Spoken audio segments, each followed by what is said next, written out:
The morning sun had barely risen over Houston's skyline when Maria Torres's alarm buzzed at 6:45 a.m. She wasn't supposed to be in court until 9:30 a.m., but years of working as a federal prosecutor had taught her the value of being prepared. Her small but elegant apartment in downtown Houston reflected her organized nature, with case files neatly stacked on her home office desk and her court attire always prepared the night before. Today was different, though. Maria wasn't heading to the federal courthouse where she usually commanded respect as an assistant United States attorney. Instead, she needed to handle a simple personal matter at the municipal court, a disputed parking ticket that she believed was wrongly issued. She chose to dress more casually than usual, wearing a neat gray blazer over a white blouse and black pants. As she stood in front of her bathroom mirror, Maria carefully tied her curly hair into a sleek ponytail, which she had recently started wearing proudly after years of straightening it. At 36, her face showed the determination that had helped her graduate at the top of her class from Stanford Law School and secure her prestigious position at the U.S. Attorney's Office. Just a quick court appearance, she told herself, grabbing a banana and her travel mug filled with fresh coffee. Her Lexus, a recent reward to herself for winning a major corruption case, waited in the parking garage. The car was her pride and joy, though she often noticed the surprised looks from people who saw a young Latina stepping out of such an expensive vehicle. The morning traffic moved slowly through downtown Houston, but Maria wasn't worried. She had left plenty of time to make the 9:30 a.m. appearance. She turned on NPR, listening to the morning news while mentally reviewing her documentation for the parking ticket dispute. The ticket had been issued in a spot where the parking signs were contradictory, and she had photographs to prove it. At 8:30 a.m., her car's Bluetooth system announced an incoming call. The display showed it was from her boss, the U.S. Attorney himself. Maria's heart rate quickened. A direct call from him usually meant something urgent. "Maria, I apologize for the early call." Her boss's voice came through the speakers. "We've got a situation with the Hernandez trafficking case. The defense just submitted a last-minute motion that could derail our prosecution. I need your eyes on this immediately." Maria gripped her steering wheel tighter. The Hernandez case was one of the biggest human trafficking cases in Texas's history. "Of course, sir. What's the timeline?" "The judge has given us until noon to respond. I'm sending the documents to your email now. Can you review them and call me back with your analysis?" "Yes, sir," Maria responded professionally, though her mind was already racing. She had planned to park at 9 a.m., giving herself plenty of time to find the right courtroom. Now she would need to find somewhere to pull over and review these urgent documents. Maria managed to find a spot in a small coffee shop's parking lot. She pulled out her laptop, connected it to her phone's hotspot, and began reviewing the defense's motion.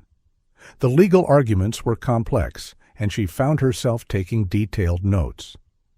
Time ticked by as she analyzed each point, determined to provide thorough feedback. When she finally looked at her watch, her heart sank. It was 9:15 a.m. The municipal court was still 10 minutes away, and she knew finding parking would take time. Maria quickly called her boss back, discussed her findings, and promised a more detailed review after her court appearance. Back in traffic, Maria tried to stay calm. She had never been late to court before. It went against everything she stood for. But she also knew her job as a federal prosecutor came with responsibilities that couldn't be ignored. The Hernandez case could affect dozens of lives, and that morning's motion could impact the entire prosecution. She finally pulled into the municipal court parking lot at 9:40 a.m. As she hurried toward the building, her phone buzzed with a thank you message from her boss, noting that her quick analysis had been extremely helpful. Maria allowed herself a small smile. At least the delay had served an important purpose. What she didn't know as she rushed up the courthouse steps with her documentation in hand was that her slightly tardy arrival was about to trigger a chain of events that would expose deep-rooted prejudices in the very system she had dedicated her life to serving. Judge Edward Franklin's courtroom awaited her, and this ordinary morning was about to become anything but routine. Judge Edward Franklin's courtroom had a reputation for strict rules and cold efficiency. At 61 years old, with graying hair and wire-rimmed glasses, he carried himself with an air of authority built over 28 years on the bench. This Monday morning, he sat elevated above everyone else, his black robe pressed and perfect, watching as people filed into his courtroom for the 9:30 a.m. session. The municipal courtroom was already busy. 20 people sat on the wooden benches, most of them there for minor violations, parking tickets, traffic infractions, and small disputes. Judge Franklin noticed that most of the early arrivals were white, dressed in business attire, their paperwork organized and ready. He nodded approvingly at their punctuality. "All rise," the bailiff called out at exactly 9:30 a.m. Judge Franklin entered, his routine practiced with precision. He began calling the first few cases quickly and efficiently, taking pride in running his courtroom like a well-oiled machine. Tardiness, in his view, was a sign of disrespect for the law itself. At 9:40 a.m., the courtroom door opened, and Maria Torres entered quietly, trying not to disturb the proceedings. But Judge Franklin immediately stopped mid-sentence during another case. His eyes narrowed at the interruption, focusing on the Latina woman who dared to enter his courtroom late. "Step forward," he commanded, his voice sharp and cold. The other case was temporarily forgotten. Maria walked to the podium, her posture straight and professional despite the hostile reception. Judge Franklin looked down at his calendar. "You must be Maria Torres, scheduled for 9:30 a.m., he emphasized the time, his tone dripping with disapproval. "Do you think your time is more valuable than the court's time, Ms. Torres?" Before Maria could explain, Judge Franklin continued, his voice growing louder with each sentence, clearly designed to make an example of her. Several people in the courtroom shifted uncomfortably in their seats. Earlier, a white businessman had arrived 10 minutes late, and the judge had barely noticed. "In this courtroom we have rules," Judge Franklin lectured, shuffling papers on his desk without looking at Maria. "This isn't some neighborhood gathering where you can just show up whenever you please. This is a court of law." Maria stood calmly at the podium, her hands folded in front of her. She noticed how the judge hadn't even looked at her credentials or paperwork yet. His assumptions were written all over his face.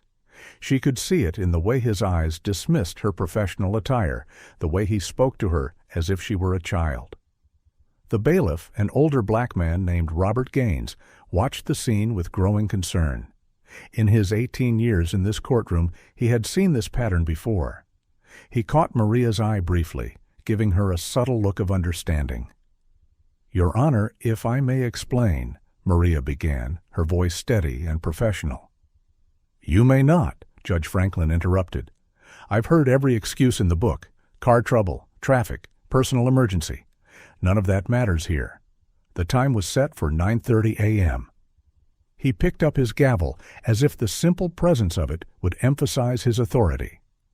The other people waiting for their cases watched intently. A young white woman who had arrived at 9:40 a.m. sat quietly, her late arrival completely unaddressed. A pattern was becoming clear to everyone in the courtroom, even if Judge Franklin himself seemed blind to it. "This court will not tolerate such disregard for procedures," Judge Franklin continued, his face growing slightly red as his authority was challenged simply by Maria's composed demeanor. "Perhaps a fine will help you remember the importance of punctuality." Maria stood her ground, maintaining her professional composure.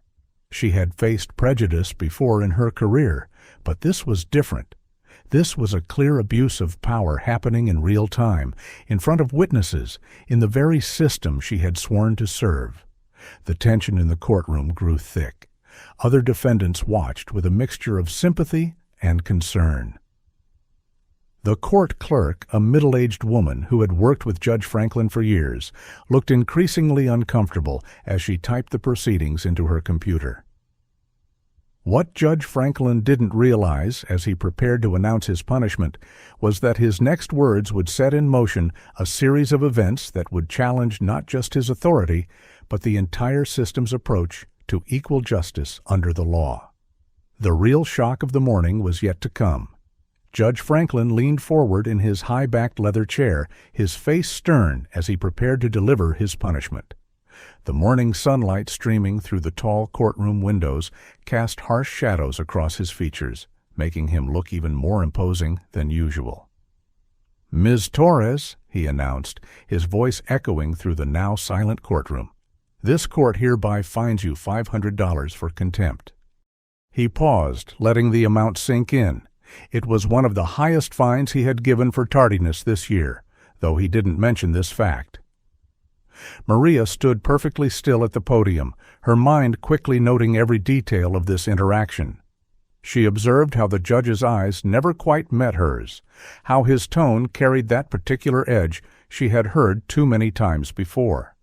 In her career as a federal prosecutor, she had developed a sixth sense for recognizing prejudice masked as authority. The court clerk, Mrs. Harper, typed the fine into the computer system with hesitant fingers.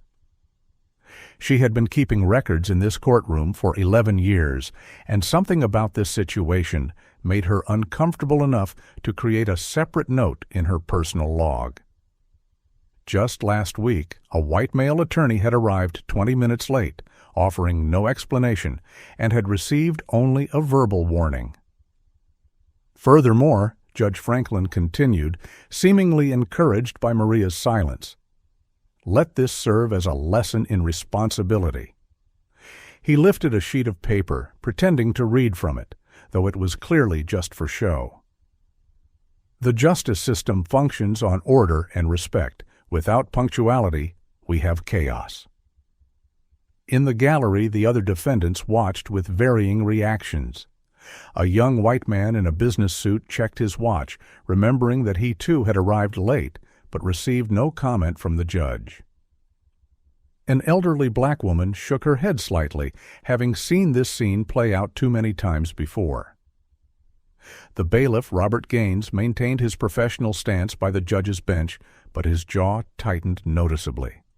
In his 18 years of service, he had kept a mental record of such incidents, though he never spoke about them. Today's fine was significantly higher than usual, and the timing of it all seemed particularly harsh. Maria took a slow, deliberate breath. She had handled countless cases in federal court, prosecuted dangerous criminals, and faced down hardened defense attorneys. This situation was different. It was personal. Yet it represented something much bigger than herself. She carefully pulled out her phone and made a quick note of the exact time and amount of the fine. Additionally, Judge Franklin added, warming to his role as disciplinarian, "You'll pay this fine before leaving the courthouse today. We wouldn't want you to be late with that as well." A few nervous laughs came from the gallery, quickly silenced by the tension in the air. The morning sun had shifted now, illuminating Maria's face as she stood at the podium. Her expression remained professional, but her eyes held a determination that would have made a wiser judge pause. She had spent years building cases, gathering evidence, and pursuing justice. Now, unwittingly, Judge Franklin was providing her with every element needed to expose systemic bias in his courtroom. "Do you understand the fine as I have explained it?" Judge Franklin asked, his tone suggesting he expected nothing but meek acceptance. Maria's voice, when she finally spoke, was clear and measured. "Yes, Your Honor, I understand completely." Each word was carefully chosen, her tone revealing nothing of her thoughts. She had learned long ago that sometimes the most powerful response was to simply document everything and wait for the right moment. The judge nodded, satisfied with what he interpreted as submission to his authority. He reached for the next case file on his desk, ready to move on, as if he hadn't just demonstrated exactly the kind of bias that plagued the justice system. What he failed to notice was Maria's careful documentation of his words, his tone, and his different treatment of defendants. He didn't see her quickly type a message to her office. He was completely unaware that his next few moments of supposed authority were about to become evidence in a much larger discussion about justice and equality in the courts. The courtroom remained tense as Judge Franklin prepared to move on to the next case, but Maria wasn't finished. In fact, she was just getting started. The next few minutes would shake the foundations of Judge Franklin's carefully controlled world, and he didn't even see it coming. The moment Maria Torres opened her briefcase, the atmosphere in the courtroom shifted. She pulled out a leather credential holder, its gold federal seal catching the morning light. Judge Franklin had already started to turn his attention to the next case, assuming their interaction was over. He was wrong. "Your Honor," Maria's voice carried a new authority that made everyone in the courtroom pause. "Before we proceed, I need to properly introduce myself for the record." She held up her credentials, the gold badge of the United States Department of Justice clearly visible. "I am Assistant United States Attorney Maria Torres, currently serving in the Southern District of Texas." The effect was immediate and dramatic. Judge Franklin's face, which had been flushed with authority just moments before, drained of color. His hand, reaching for the next case file, froze in midair. The courtroom fell so silent that the faint hum of the ceiling fan suddenly seemed loud. Mrs. Harper, the court clerk, stopped typing mid-sentence, her fingers hovering over the keyboard. The bailiff, Robert Gaines, couldn't help but let a small smile cross his face. He had seen many things in this courtroom, but this moment would be one he would remember for years to come. "I apologize for my tardiness this morning," Maria continued, her voice steady and clear. "I was delayed due to an urgent federal case requiring immediate attention, the Hernandez human trafficking prosecution, which I'm sure Your Honor is familiar with from the news." She paused, letting the weight of her words sink in. "I have written confirmation of this from the U.S. Attorney's Office, which I'm happy to provide to the court." The young white woman who had arrived late earlier sank lower in her seat, witnessing what felt like a scene from a legal drama. The elderly black woman in the gallery sat up straighter, a look of pride crossing her face. This was something she had waited decades to see. Judge Franklin's mouth opened and closed several times before he found his voice. Attorney Torres, He shuffled papers on his desk, suddenly looking much smaller in his elevated chair. "Had I known your position—" "My position," Maria interrupted firmly but respectfully, "should not matter, Your Honor. What matters is the equal application of justice." She placed her credentials on the podium and pulled out her phone. "I have documented several concerning patterns in this morning's proceedings, including the disparate treatment of defendants based on their race and perceived status." The judge's face shifted from pale to slightly green. As a municipal court judge, he knew exactly how much trouble a federal prosecutor's attention could bring. His mind raced back through the morning's proceedings, suddenly seeing them through new eyes. "Perhaps," he said quickly, trying to regain control, "we could discuss this in chambers, and, of course, the fine is dismissed." "No, Your Honor," Maria replied, her voice carrying the weight of every time she'd faced prejudice in her career. "The fine should not be dismissed simply because of my position. That would only reinforce the systemic bias I'm addressing.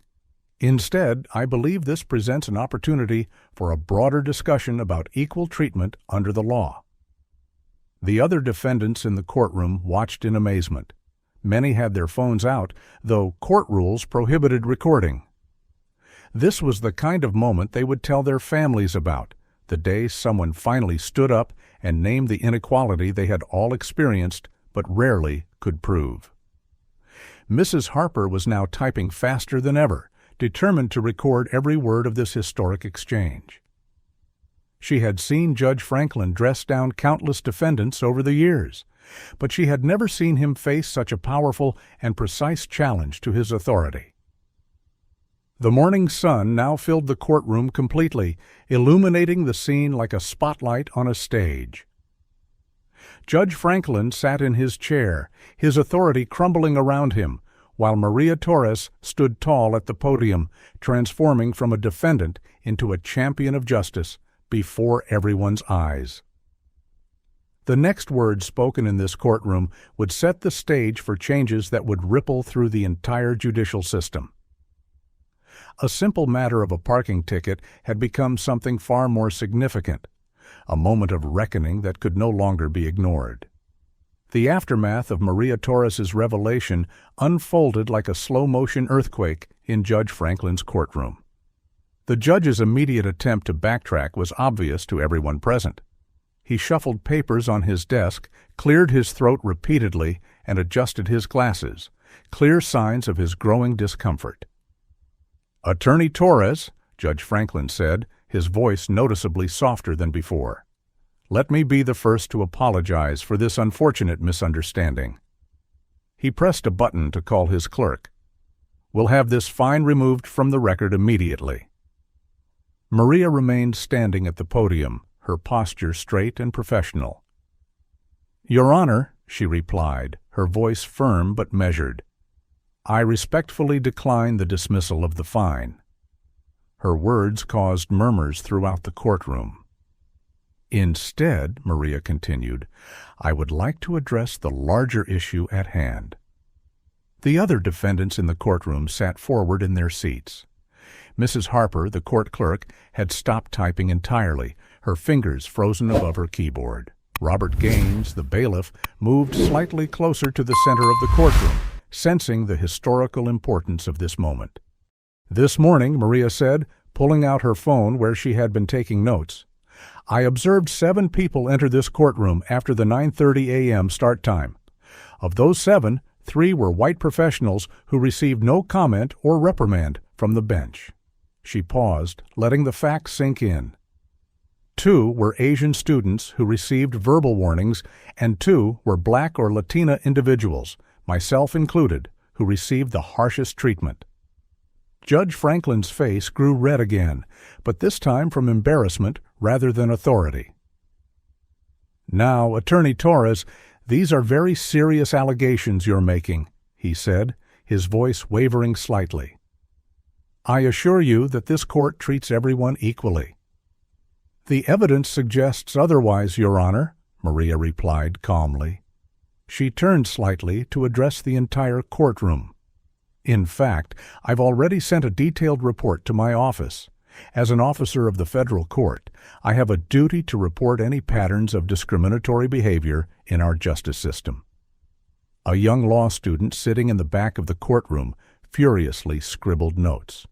This was the kind of real-world legal drama no textbook could teach. The elderly black woman who had been watching earlier wiped a tear from her eye, remembering her own similar experiences over the decades.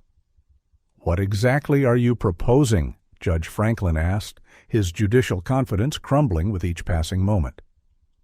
The morning sun streaming through the windows now felt like an interrogation light on his face. Maria placed both hands on the podium, her voice clear and purposeful.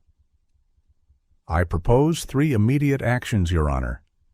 First," she held up a finger, "I will pay the $500 fine, not because it is just, but because it will serve as documented evidence of today's proceedings." She held up a second finger. "Second, I request that Your Honor review the last 6 months of contempt charges and fines issued in this courtroom with a focus on demographic patterns." The judge's face paled as she continued. "And third, I suggest mandatory bias training for all court personnel, including the bench." The courtroom remained silent, but the air was charged with energy. Mrs. Harper resumed typing, determined to capture every word of this exchange. Robert Gaines nodded slightly, having witnessed countless similar situations that had gone unchallenged. "These suggestions," Judge Franklin began, trying to regain some control. while well-intentioned, seem rather extreme for a simple matter of tardiness. "With all due respect, Your Honor," Maria responded, "what's extreme is the continuing pattern of racial bias in our courts. As a federal prosecutor, I've seen how these simple matters add up to create systemic barriers to justice." She reached into her briefcase and pulled out her checkbook. "I'll pay the fine now, and my office will be in touch regarding the review of court records." Her voice carried no anger, no resentment, just the clear, professional tone of someone who knew exactly how to challenge injustice from within the system. The morning sun had risen higher, now illuminating the entire courtroom. Judge Franklin sat in his elevated chair, but somehow he no longer looked as imposing as he had earlier. The power dynamic had shifted, and everyone present knew they were witnessing not just a moment of personal triumph, but the beginning of real institutional change. By late afternoon on the same day, the story of what happened in Judge Franklin's courtroom had spread like wildfire through Houston's legal community. It started with a text message from the young law student who had witnessed everything. She sent it to her study group. "Just saw something incredible in municipal court. Federal prosecutor exposed judge's racial bias. You won't believe what happened." Maria Torres sat in her federal office reviewing documents for the Hernandez trafficking case when her phone started buzzing nonstop. First came calls from other Latina attorneys in Houston. They wanted to share similar stories about their experiences in Judge Franklin's courtroom. Many had stayed quiet for years, fearing that speaking up would harm their careers. "This isn't just about me," Maria told her colleague Luis Ramirez, another federal prosecutor who stopped by her office. "For every attorney who faces this treatment, imagine how many regular citizens suffer in silence." She showed him the growing list of messages on her phone from lawyers across the city. Meanwhile, in the courthouse break room, Mrs. Harper, the court clerk, was talking to other staff members. "I've been keeping my own records," she admitted, pulling out a small notebook from her desk drawer. "Every time I saw something that didn't seem right, I wrote it down. Dates, names, fines, everything." Her hands shook slightly as she shared this information she had kept secret for years. By early evening, local news stations had picked up the story. A reporter named David Chen from Channel 7 News stood outside the courthouse, his crew setting up for the evening broadcast. Sources inside the courthouse confirmed that a federal prosecutor was fined $500 for being late to court this morning, he reported. But what happened next has sparked a citywide conversation about bias in our justice system.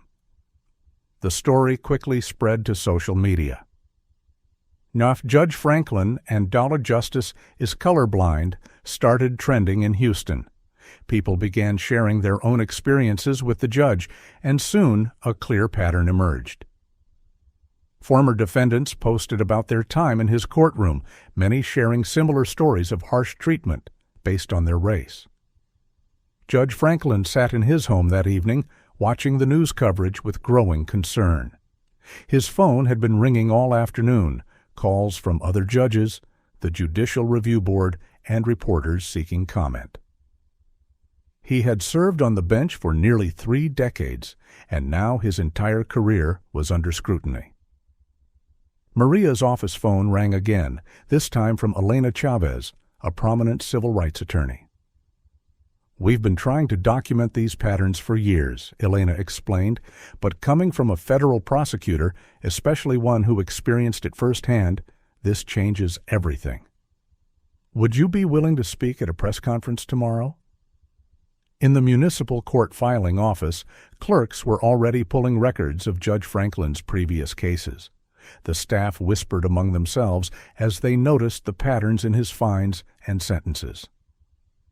One clerk found that over the past year, Black and Latino defendants were 3 times more likely to receive maximum fines in his courtroom than white defendants for the same violations.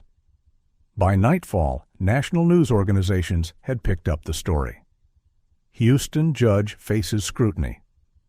After finding federal prosecutor read one headline.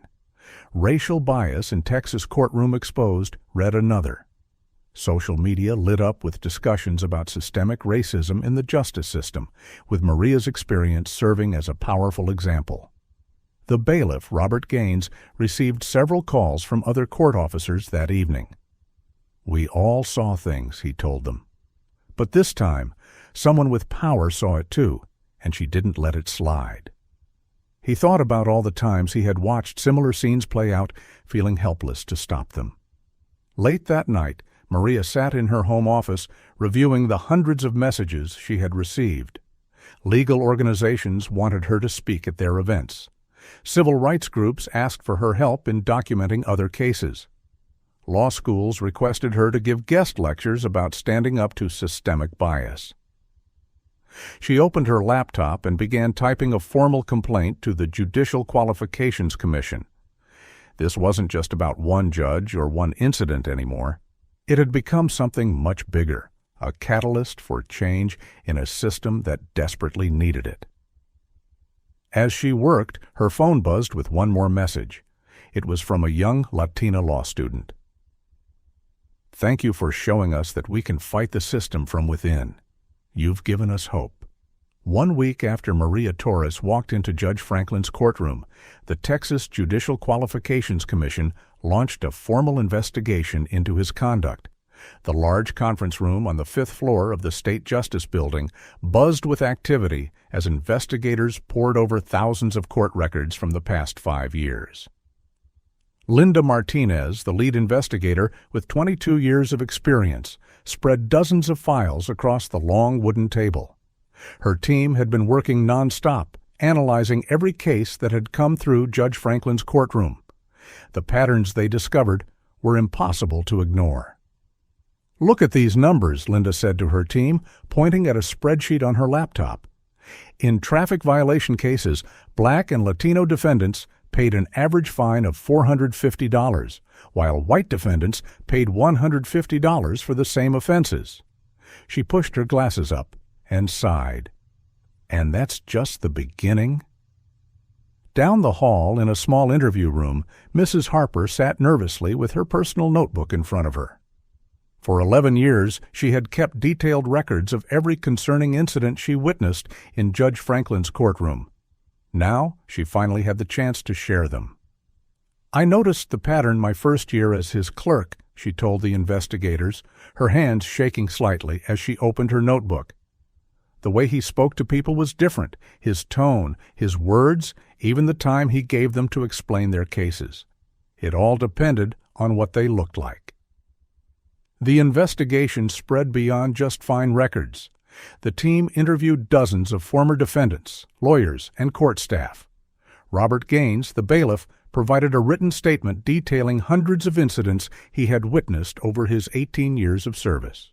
Some days, Robert wrote in his statement, "I would count how many times the judge interrupted Black or Latino defendants compared to white ones. The difference was shocking. Minority defendants were interrupted an average of 5 times more often."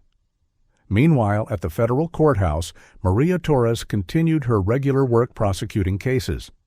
But her office had become a gathering point for people wanting to share their stories. Young lawyers brought in records of their experiences, and community activists provided documentation of complaints that had been ignored for years. "We need to organize all this information," Maria told her assistant, looking at the growing pile of evidence on her desk. "Every story matters. Every incident counts. This is bigger than just one judge. It's about changing the whole system." The investigation team uncovered even more troubling patterns. Black women received the highest fines on average. Cases involving minority defendants took 40% less time to process. Requests for payment plans were denied 3 times more often for minorities. Character witnesses were interrupted more frequently when speaking for minority defendants. Judge Franklin was called in for questioning multiple times. Each session revealed more about his unconscious biases. When shown the data, he appeared genuinely shocked, having never realized the extent of his discriminatory behavior. "I've always prided myself on being fair," he said during one interview, his voice quieter than his usual courtroom tone. "I never thought, I didn't realize." For the first time, he seemed to understand the impact of his actions. The investigation also uncovered an unexpected detail. Several other judges in the district showed similar patterns in their rulings. What started as an investigation into one judge's conduct had unveiled a systemic problem that reached far beyond one courtroom. By the end of the third week, Linda Martinez and her team compiled a comprehensive report. The document was 300 pages long, filled with statistics, testimonies, and detailed analyses of thousands of cases. "This report doesn't just show isolated incidents," Linda explained to the commission board. "It reveals a pattern of systemic bias that has affected thousands of lives over many years." She placed the thick report on the boardroom table. And more importantly, it shows how this bias operates so quietly that even those perpetuating it might not be fully aware of their actions. As the investigation neared its conclusion, one thing became clear. Maria Torres's experience had cracked open a door that had been sealed shut for decades. Behind it lay years of documented bias, discrimination, and unequal treatment, all waiting to be exposed and addressed. The question now wasn't just about what would happen to Judge Franklin. It was about how to fix a system that had allowed such bias to flourish unchecked for so long. The next steps would require more than just disciplinary action. They would demand a complete reimagining of how justice was served in their courts. 3 months after Maria Torres walked into Judge Franklin's courtroom, the face of justice in Houston had begun to change. The morning sun shone through the windows of the main courthouse as workers installed a new sign: Center for Judicial Education and Equality Training. Judge Franklin was no longer on the bench. After the investigation's findings, he had been given a choice: resign or face a public hearing. He chose resignation. But that wasn't the end of his story. In an unexpected turn of events, he became part of the solution. "I never saw my own bias," Judge Franklin told a room full of judges during the first mandatory training session. He stood at the podium, looking different from the man who had once fined Maria Torres. His voice was humbler, his posture less rigid. "I thought being fair meant treating everyone the same way, but I never stopped to examine how my own background and assumptions affected my decisions."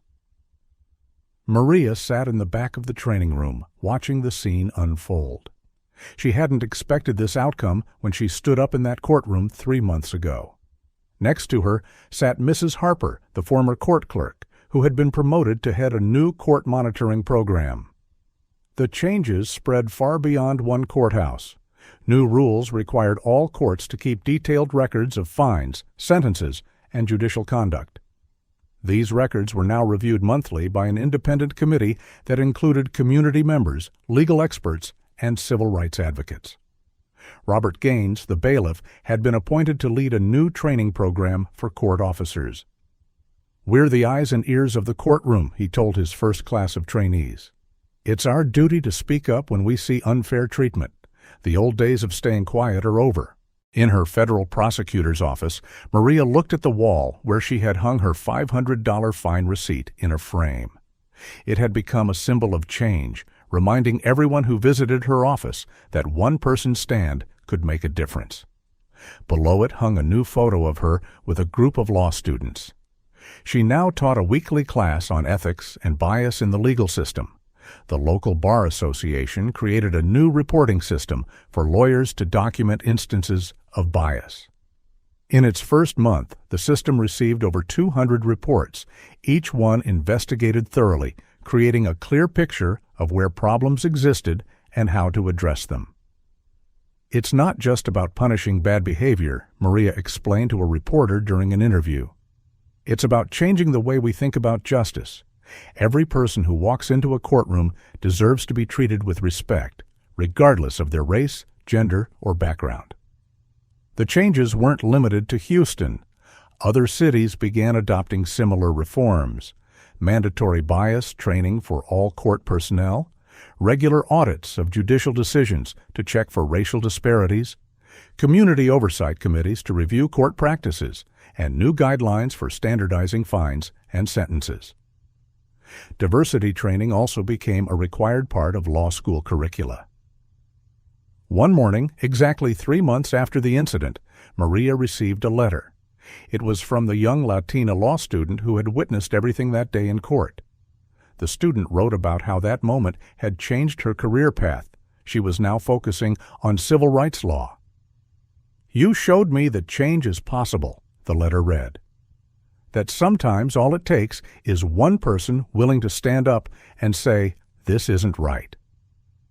The student had started a legal clinic at her law school to help people who faced discrimination in court. The elderly black woman who had been in court that day returned to visit the courthouse. She walked slowly through the halls, taking in all the changes. New signs in multiple languages welcomed visitors. A help desk offered free legal guidance. The security guard smiled and greeted everyone equally. "I've been coming to this courthouse for 40 years, she told a young clerk at the help desk, her eyes filling with tears. "This is the first time I felt like justice might really be blind." Maria's phone buzzed with a message. The Judicial Review Board wanted her to head a new commission on court reform. As she read the message, she thought about that morning 3 months ago.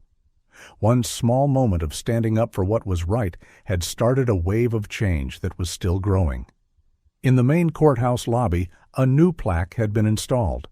It read, "Justice is not just about the law, it's about how we treat each person who walks through these doors." Below the inscription was the date, the day Maria Torres walked into Judge Franklin's courtroom and changed everything.